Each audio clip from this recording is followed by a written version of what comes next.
प्रिय भक्तों, आप सभी का माँ भक्ति चैनल में स्वागत है। जय माँ लक्ष्मी, जय श्री राधे। भक्तों, आप भी गुरुवार का व्रत रखते हैं तो आप भी इस कथा को अवश्य सुनें।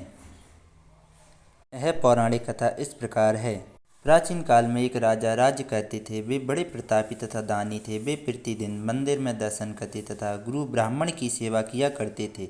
उनके दरवाजे पर से कोई नाराज नहीं जाता था, पर वह हर गुरुवार का व्रत तथा पूजन करते और दीन गरीब की सहायता करते थे। किंतु यह बातें उनकी रानी को अच्छी नहीं लगती थीं। वह ना व्रत करती, ना किसी को एक पाई दान देती थी। हाँ, राजा को ऐसा करने से मना अवश्य करती थी। एक दिन की बात है, राजा शिकार खेलने जंगल में गए थे। घर पर रानी और उसकी दासी थीं। उस समय देवगुरु साधु का रूप धारण कर उस राजा के दरवाजे पर भिक्षा मांगने गए तो रानी कहने लगी, हे साधु महाराज, मैं इस दान पुण्य से बहुत तंग आ गई हूँ। मुझसे तो घर का कार्य ही समाप्त नहीं होता। इस काम के लिए मेरे पति देव भी बहुत हैं। अब आप इस प्रकार की कृपा करें, यह सब धन आदि नष्ट हो जावे तथा मैं सुख से सो सकूं। साधु बोले, हे देवी, तुम बड़ी विचित्र हो। संतान धन से कोई दुखी नहीं होता है, इसको सभी चाहते हैं। पापी भी पुत्र एवं धन की इच्छा रखता है। अगर आपके पास धन है तो भूखे मनुष्यों को भोजन एवं पानी की प्याऊ लगवाओ, ब्राह्मणों को दान दो, धर्मशाला, कुआं, तालाब, बावड़ी, बाग बगीचा आदि का निर्माण कराओ, निर्धन मनुष्यों की कुंवारी कन्याओं का विवाह करवाओ और अनेकों यज्ञ आदि धर्म कार्य हैं। इस प्रकार के कर्मों के करने से तुम्हारा कुल और तुम्हारा नाम लोक प्रसिद्ध होकर अंत में स्वर्ग की प्राप्ति होगी। किंतु वह रानी इन बातों से खुश न हुई। वह बोली, महाराज, मुझे ऐसे धन की आवश्यकता नहीं है जिसका मैं और अन्य मनुष्यों में दान दूं तथा जिसको रखने उठाने में मेरा समय बर्बाद हो। साधु ने कहा, हे देवी, यदि तुम्हारी ऐसी इच्छा है तो मैं तुम्हें कहता हूँ वैसा ही करो। बृहस्पतिवार के दिन घर को पोत कर अपने सिर के बालों को धोते हुए स्नान करना। राजा से कहना वह हजामत बनवाए, भोजन में मांस मदिरा आदि खावें, कपड़े धोबी को दुल्हाने दें। इस प्रकार 7 गुरुवार तक ही तुम्हारा सब धन नष्ट हो जाएगा। ऐसा कहकर साधु चले गए। रानी ने साधु के बताए वचन के अनुसार वैसा ही किया। 3 बृहस्पतिवार बीतते ही उनका संपूर्ण धन नष्ट हो गया। भोजन के लिए वे दोनों समय भूख से तरसने लगे और संसार के सभी रोगों से घिर गए। तब राजा ने रानी से कहा, तुम यहीं पर रहो, मैं दूसरे देश को जाता हूँ, क्योंकि यहाँ पर मुझे सभी जानते हैं, इसलिए कोई कार्य भी नहीं कर सकता। ऐसा कहकर राजा प्रदेश चला गया। वह जंगल से लकड़ी काट शहर में बेचकर जीवन व्यतीत करने लगा। इधर राजा के घर रानी और दासी भारी दुखी हो गईं। वे किसी दिन बिना भोजन के ही जल पीकर रह जाती। एक बार जब रानी और दासी को 7 रोज बिना भोजन के व्यतीत हो गए, तब रानी ने अपनी दासी से कहा, हे दासी, यहाँ पास के नगर में मेरी बहन रहती है। वह बड़ी धनवान है। तू उसके पास जा और वहाँ से 4 सेर बेझर मांग ला, जिससे कुछ समय के लिए गुजारा हो जाए। रानी की आज्ञा मानकर दासी उसकी बहन के पास गई। रानी की बहन उस समय पूजा कर रही थी। उस रोज बृहस्पतिवार का दिन था। जब दासी ने रानी की बहन को देखा तो उससे बोली, हे रानी, मुझे तुम्हारी बहन ने भेजा है, अतः मेरे लिए 4 सेर बेझर दे दो। दासी के अनेक बार कहने पर भी रानी ने उत्तर ना दिया, क्योंकि वह उस समय बृहस्पतिवार के व्रत की कथा सुन रही थी। जब दासी को उत्तर नहीं मिला तो वह बहुत दुखी हुई तथा क्रोध भी आया और लौटकर अपने गांव में रानी के पास आकर बोली, हे रानी, तुम्हारी बहन छोटे मनुष्यों से बात नहीं करती। जब मैंने उससे बार बार कहा तो भी उसने किसी प्रकार का उत्तर नहीं दिया। मैं लौटकर चली आई। रानी बोली, हे दासी, इसमें उसका कोई दोष नहीं है। जब बुरे दिन आते हैं तो कोई सहारा नहीं देता। अच्छे और बुरे का पता आपत्ति काल में ही लगता है। जैसी ईश्वर की इच्छा होगी वैसा ही होगा। यह सब हमारे भाग्य का दोष है। उधर उस रानी ने देखा कि मेरी बहन की दासी आई थी, पर मैं उससे ना बोली। इससे वह बहुत दुखी हुई होगी। यह सोचकर कथा को सुन भगवान का पूजन समाप्त करके वह अपनी बहन के घर चली गई। वह बहन से कहने लगी, बहन, मैं बृहस्पतिवार का व्रत कर रही थी, तुम्हारी दासी गई, परंतु जब तक कथा होती है तब तक बहन ना उठते हैं ना बोलते हैं, इसलिए मैं ना बोली। कहो दासी क्यों गई थी? रानी बोली, बहन, हमारे यहाँ खाना नहीं है, इसलिए मैंने दासी को तुम्हारे पास 4 सेर बेझर लेने को भेजी थी। रानी बोली, देखो, बृहस्पति भगवान सबकी मनोकामना पूर्ण करते हैं। देखो शायद तुम्हारे घर में नाज रखा हो। इस प्रकार बहन के वचन जब रानी ने सुने तो वह घर के अंदर गई और वहां उसे एक घड़ा बेजर का भरा मिल गया। अब तो रानी और दासी बहुत ही प्रसन्न हुई। तब दासी कहने लगी, हे रानी, देखो वैसे हमको जब भोजन नहीं मिलता तो हम रोज ही व्रत करते हैं। अगर इनसे व्रत की विधि और कथा पूछ ली जावे तो हम भी उसे करें।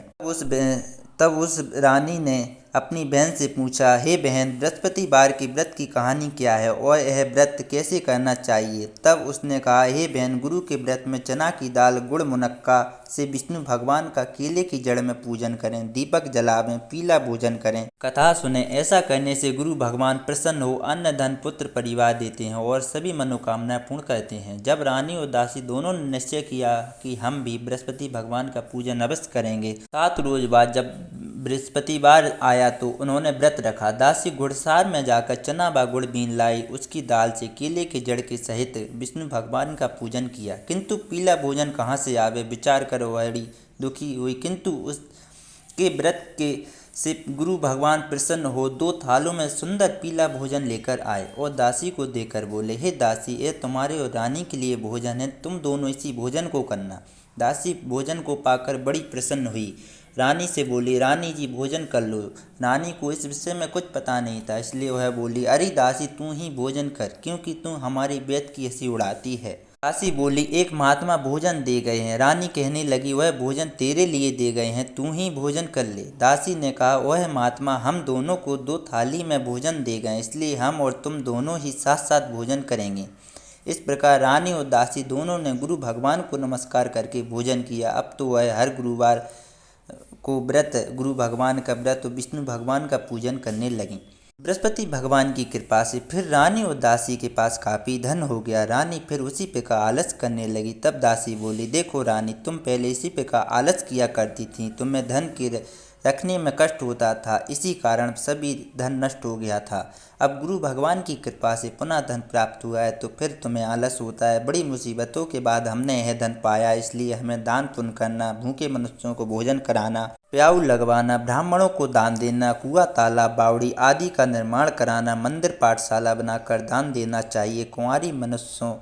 कुंवारी कन्याओं का विवाह करवा कर धन को अच्छे और धर्म के कार्यों में खर्च करो, जिससे तुम्हारे और तुम्हारे कुल का यश फैलकर तुम्हें स्वर्ग प्राप्त होगा तथा तुम्हारे पितर प्रसन्न होंगे। रानी ने इस प्रकार के सभी कार्य करना प्रारंभ कर दिए, जिससे उसका यश काफ़ी फैलने लगा। इधर राजा प्रदेश में जाकर दुखी रहने लगा। प्रतिदिन जंगल से लकड़ी बीनकर लाता, उन्हें शहर में बेचकर अपने दुखी जीवन को बड़ी कठिनाई से व्यतीत करता। एक दिन राजा दुखी होकर अपनी पुरानी बातों को याद करके रोने लगा। तब उस जंगल में बृहस्पति देव साधु का रूप धारण कर आ गए और राजा के पास आकर बोले, हे लकड़हारे, तुम इस सुनसान जंगल में किस चिंता में बैठे हो, मुझको बतलाओ। यह सुनकर राजा नेत्रों में पानी भर लाया और साधु की वंदना कर बोला, हे प्रभु, आप सब कुछ जानने वाले हो। इतना कह साधु को अपनी संपूर्ण कथा बतला। महात्मा स्वभाव से ही दयालु होते हैं। बोले, हे राजा, तुम्हारी स्त्री ने बृहस्पति देव का अपराध किया था, जिस कारण तुम्हारी यह दशा हुई। तुम अब किसी प्रकार की चिंता मत करो, भगवान तुम्हें पहले से अधिक धनवान करेंगे। देखो, तुम्हारी स्त्री ने गुरुवार का व्रत आरंभ कर दिया है और तुम मेरा कहा मानकर बृहस्पतिवार को व्रत करके चना की दाल और गुड़ जल के लोटे में डालकर केले का पूजन कर कथा सुनो, भगवान तुम्हारी सब मनोकामनाओं को पूर्ण करेंगे। साधु को प्रसन्न देख राजा बोले, हे प्रभु, मुझे लकड़ी बेचकर इतना पैसा नहीं मिलता जिससे भोजन करने के उपरांत कुछ बचा सकूं। मैंने रात्रि को स्वप्न में अपनी रानी को व्याकुल देखा है। मेरे पास कुछ भी नहीं है जिससे मैं उसकी खबर मंगा सकूं और फिर कौन सी कथा सुनूं, यह मुझको कुछ भी मालूम नहीं है। साधु ने कहा, हे राजा, तुम किसी बात की चिंता मत करो। बृहस्पतिवार के दिन रोजाना की तरह लकड़ियां लेकर शहर जाओ, तुमको उस दिन रोज से 2 गुना धन प्राप्त होगा। इससे तुम भली प्रकार भोजन कर बृहस्पति देव की पूजा का सामान भी ला सकोगे। बृहस्पतिवार की कथा इस प्रकार से है। प्राचीन काल में एक बहुत ही निर्धन ब्राह्मण था। उसके कोई भी संतान नहीं थी। उसकी स्त्री बहुत मलिनता के साथ रहती थी। वह न रोज स्नान करती, न किसी देवता का पूजन करती। प्रातः काल उठते ही सर्वप्रथम भोजन करती, बाद में कोई मनुष्य अन्न काम करती थी। इससे ब्राह्मण देवता बड़े दुखी थे। बेचारे बहुत कुछ करते, परंतु उसका कोई परिणाम ना निकलता था।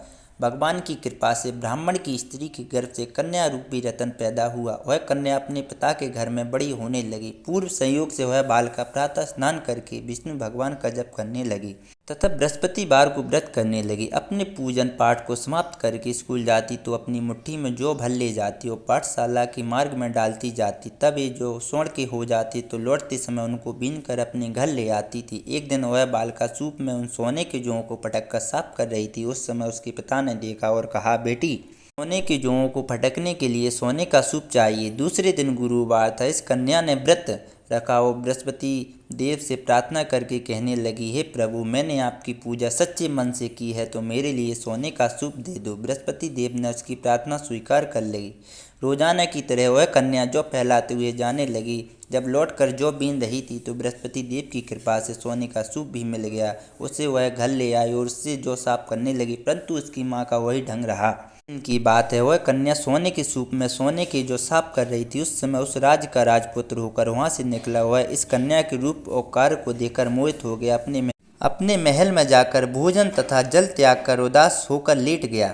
राजा इस समाचार को पाकर अपने प्रधानमंत्रियों के साथ उसके पास गए और बोले, बेटा, तुम्हें किस बात का कष्ट है? किसी ने तुम्हारा अपमान किया अथवा और कोई कारण है तो मुझसे कहो, कार्य करूंगा जिससे तुम्हें प्रसन्नता हो। अपने पिता की बात सुन वह बोला, मुझे आपकी कृपा से किसी बात का दुख नहीं है और ना ही किसी ने मेरा अपमान किया है, परंतु मैं उस लड़की के साथ विवाह करना चाहता हूँ जो सोने के सूप में सोने के जौ साफ कर रही थी। राजा यह सुनकर आश्चर्य में पड़ गया और बोला, हे बेटा, इस प्रकार की कन्या का पता तुम ही लगाओ, मैं उसके साथ तेरा विवाह अवश्य करवा दूंगा। राजकुमार ने राजा को उस लड़की के घर का पता बतला दिया। तब मंत्री उस लड़की के घर गए और ब्राह्मण को राजा का कहा सभी हाल बतलाया। ब्राह्मण देवता राजकुमार के साथ अपनी कन्या का विवाह करने के लिए तैयार हो गया और विधि विधान के अनुसार ब्राह्मण की कन्या का विवाह राजकुमार के साथ हो गया। कन्या के घर जाते ही पहले की भांति उस ब्राह्मण देवता के घर में गरीबी का निवास हो गया। अब भोजन के लिए अन्न भी बड़ी मुश्किल से प्राप्त होने लगा। एक दिन बहुत दुखी होकर ब्राह्मण देवता अपनी पुत्री के पास गए। बेटी ने पिता को दुखी अवस्था में देखा और उससे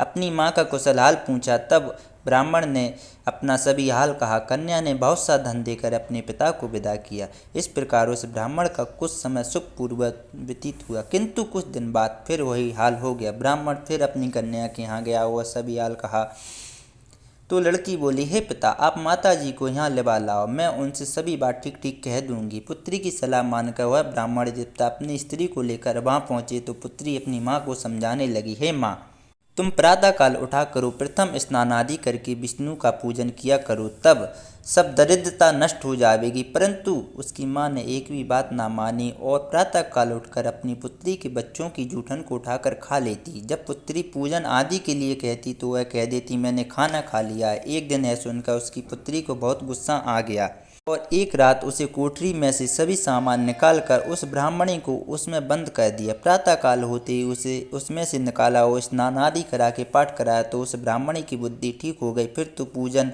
तथा हर बृहस्पतिवार को व्रत रखने लगी। अब तो व्रत के प्रभाव से ब्राह्मणी बहुत धनवान व पुत्रवान हो गई। अंत में स्वर्ग के लिए गई तथा वह ब्राह्मण भी सुख भोग का स्वर्ग को चला गया। इस प्रकार कथा कहकर वहां से साधु देवता लोप हो गए। धीरे धीरे समय व्यतीत होने पर बृहस्पतिवार का दिन आया। राजा जंगल से लकड़ी काटकर बेचने गया। उसे उस दिन और दिन से अधिक पैसा मिला।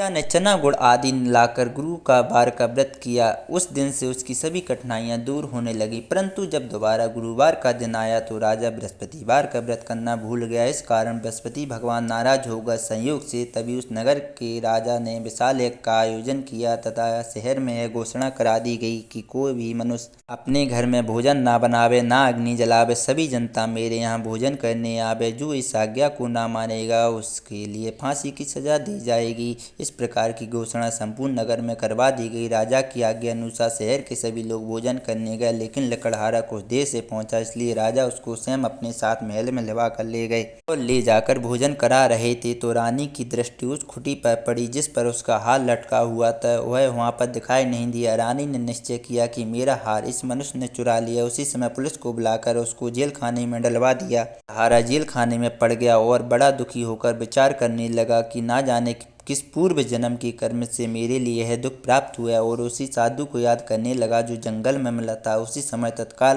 बृहस्पति देव साधु के रूप में प्रकट हो गए। उसकी दशा देखकर कहने लगे, अरे मूर्ख, तूने बृहस्पति देवता की कथा नहीं करी, कारण तेरे लिए यह दुख प्राप्त हुआ है। अब चिंता मत कर, बृहस्पतिवार के दिन जेल खाने के दरवाजे पर 4 पैसा पड़ा मिलेंगे, उनसे तुम बृहस्पति देव का पूजन करना, तेरे सभी कष्ट दूर हो जाएंगे। बृहस्पतिवार के दिन उसे 4 पैसे मिले। राजा ने कथा की तो उसी रात्रि को बृहस्पति देव ने उस नगर के राजा को स्वप्न में कहा, हे राजा, तुमने इस आदमी को जेल खाने में बंद कर दिया है, वह निर्दोष है, उसे छोड़ दो। रानी का हार उसी खुटी पर लटका हुआ है, अगर तू नहीं छोड़ेगा तो मैं तेरा राज्य नष्ट कर दूंगा। इस प्रकार की रात्रि के स्वप्न को देख राजा प्रातः काल उठा, खुटी पर हार को देखकर लकड़हारे को बुलाकर क्षमा मांगी तथा राजा के योग्य सुंदर वस्त्र आभूषण देकर विदा किया। वह गुरुदेव की आज्ञा के अनुसार राजा प्रदेश में बृहस्पतिवार का व्रत करते हुए आनंद पूर्वक रहने लगा। अब एक दिन रानी और दासी विचार करने लगी कि ना जाने राजा किस प्रकार से हैं, उनकी कोई खबर नहीं मिली। तो गुरु भगवान से उन्होंने प्रार्थना की। भगवान ने रात्रि में राजा से स्वप्न में कहा, हे राजा, उठ उठ, तेरी रानी तुझको याद करती है, तू अपने देश को चला जा। राजा प्रातःकाल उठा और विचार करने लगा, स्त्री जाति खाने और पहनने की संगनी होती है, पर भगवान की आज्ञा मानकर वह अपने नगर के लिए चल दिया। राजा जब नगर के निकट पहुंचा तो उसे बड़ा ही आश्चर्य हुआ। नगर में पहले से अधिक बाग, तालाब, कुएं, बहुत सी धर्मशालाएं, मंदिर आदि बन गए। राजा ने पूछा, है किसका बाग और धर्मशालाएं हैं? तब नगर के लोग कहते हैं, सब रानी और बांदी के हैं। तो राजा को और भी आश्चर्य हुआ तथा गुस्सा भी आया। जब रानी ने यह खबर सुनी कि राजा आ रहे हैं तो उसने बांदी से कहा, हे दासी, देख राजा हमको कितनी बुरी हालत में छोड़ गए थे, कहीं हमारी ऐसी हालत देखकर लौट ना जाए, इसलिए तू दरवाजे पे खड़ी हो जा। आज्ञा अनुसार दासी दरवाजे पर खड़ी हो गई। जब राजा आए तो उन्हें लवा लाई। तब राजा ने क्रोध करके अपनी तलवार निकाली और पूछने लगे, बता यह धन तुम्हें कैसे प्राप्त हुआ है? तब रानी ने कहा, हमें यह सब धन बृहस्पति देव के व्रत के प्रभाव से प्राप्त हुआ है। यह सुन राजा ने निश्चय किया कि 7 रोज बाद तो सभी बृहस्पति देव का पूजन करते हैं, परंतु अब मैं रोजाना दिन में 3 बार कथा कहा करूँगा, रोज व्रत किया करूँगा। अब तो हर समय राजा के दुपट्टा में चना की दाल बंधी रहती और दिन में 3 बार कथा कहता। एक दिन राजा ने विचार किया कि चलो अपनी बहन के यहाँ हो आवें। इस प्रकार निश्चय कर राजा घोड़े पर सवार हो अपनी बहन के यहाँ चलने लगा। मार्ग में उसने देखा कि ये कुछ आदमी एक मुएदे को लिए जा रहे हैं। राजा ने उनसे कहा, अरे भैया, मेरी बृहस्पतिवार की कथा सुन लो। वे बोले, लो, हमारा तो आदमी मर गया, ऐसी अपनी कथा की पड़ी है। परंतु कुछ आदमी बोले, अच्छा कहो, हम तुम्हारी कथा सुनेंगे। राजा ने दाल निकाली और जब कथा आदि होने पे आई तो मुएदा हिलने लगा। जब कथा समाप्त होने पर आई तो मुएदा राम राम कहते हुए खड़ा हो गया। आगे मार्ग में उसे एक किसान खेत में हल चलाता मिला। राजा ने उसे देखा और उससे बोला, अरे भैया, तुम मेरी बृहस्पतिवार की कथा सुन लो। किसान बोला, जब तक मैं तेरी कथा सुनूंगा तब तक 4 हरैया खेत जोत लूंगा, जा चल यहाँ से। राजा आगे चलने लगा। राजा के हटते ही बैल पछड़ खाकर गिर गए और उसके पेट में जोर से दर्द होने लगा। उस समय उसकी माँ रोटी लेकर आई। उसने यह देखा और अपने पुत्र से सवाल पूछा। उस बेटी ने सब हाल कह दिया। बुढ़िया दौड़ी दौड़ी उस घुड़सवार राजा के पास गई और उससे बोली, मैं आपकी कथा सुनूंगी, तुम कहो तथा मेरे खेत पर चलकर कहो। राजा ने बुढ़िया के खेत पर कहानी कही, जिससे वे बैल उठकर खड़े हुआ। किसान के पेट का दर्द भी बंद हो गया। राजा अपनी बहन के घर कुशल पूर्वक पहुंच गया। बहन ने भाई की खूब मेहमानी की। दूसरे दिन प्रातःकाल राजा ने अपनी बहन से कहा, ऐसा कोई मनुष्य जिसने भोजन ना किया हो, मेरी बृहस्पतिवार की कथा सुन ले। बहन बोली, हे भैया, यह देश ऐसा ही है, सर्वप्रथम यहाँ सभी लोग भोजन करते, अगर कोई पड़ोस में हो तो मैं देख आऊँ। ऐसा कहकर वह देखने गई, लेकिन कोई व्यक्ति बिना भोजन के नहीं मिला। केवल एक कुम्हार मिला जिसका लड़का बीमार था। उसके यहाँ 3 रोज से किसी ने भोजन नहीं किया था। रानी ने अपनी भाई की कथा सुनने के लिए कुम्हार से कहा। वह तैयार हो गया। राजा ने वहां जाकर बृहस्पतिवार की कथा कही, जिसे सुनकर कुम्हार का लड़का ठीक हो गया। अब तो राजा की प्रशंसा होने लगी। एक दिन राजा ने अपनी बहन से कहा, हे बहन, हम घर के लिए जाएंगे, तुम भी तैयार हो जाओ। बात बहन ने अपनी सास से कही। सास बोली, तेरे भाई की संतान नहीं है, अतः तू बिना बच्चों के जाना। बहन ने भाई से बातें कही। राजा बोला, जब कोई बालक नहीं चलेगा तो तुम ही चलकर क्या करोगी? बड़े दुखी मन से राजा अपने नगर को लौटा और रानी से कहा, हम संतानहीन हैं, हमारा मुख देखने का धर्म नहीं है। और कुछ भोजन आदि नहीं किया। रानी बोली, हे प्रभु, बृहस्पति देव ने हमें सब कुछ दिया है, वे हमें संतान अवश्य देंगे। उसी रात्रि को बृहस्पति देव ने राजा से स्वप्न में कहा, हे राजा, उठ, सभी सोच त्याग, तेरी रानी गर्भ से है। राजा को बड़ी खुशी हुई। 9वें महीने में उसके पुत्र पैदा हुआ। यह समाचार सुनकर बहन बहुत खुशी हुई तथा बधाई लेकर अपने भाई के यहाँ आई। तब रानी ने कहा, बुलाने पर नहीं आई, बिना बुलाए आई। नंद बोले, भाभी, मैं इस प्रकार ना कहती तो तुम्हें संतान कैसे प्राप्त होती। बृहस्पति देव ऐसे ही हैं, जैसी जिसके मन में कामनाएं होती हैं वे सभी को पूर्ण कहते हैं। जो भगवान भावना से प्रेम पूर्वक बृहस्पतिवार का व्रत करके उसकी कथा सुनता अथवा सुनाता है, बृहस्पति देव उसकी सभी मनोकामनाएं पूरी करते हैं। बोले बृहस्पति भगवान की जय। बोले लक्ष्मीनारायण भगवान की। भक्तों, आप भी बृहस्पतिवार का व्रत सच्चे मन से करते हैं तो हमारी वीडियो को लाइक, शेयर एवं चैनल को सब्सक्राइब अवश्य करें। जय माँ लक्ष्मी, जय श्री राधे।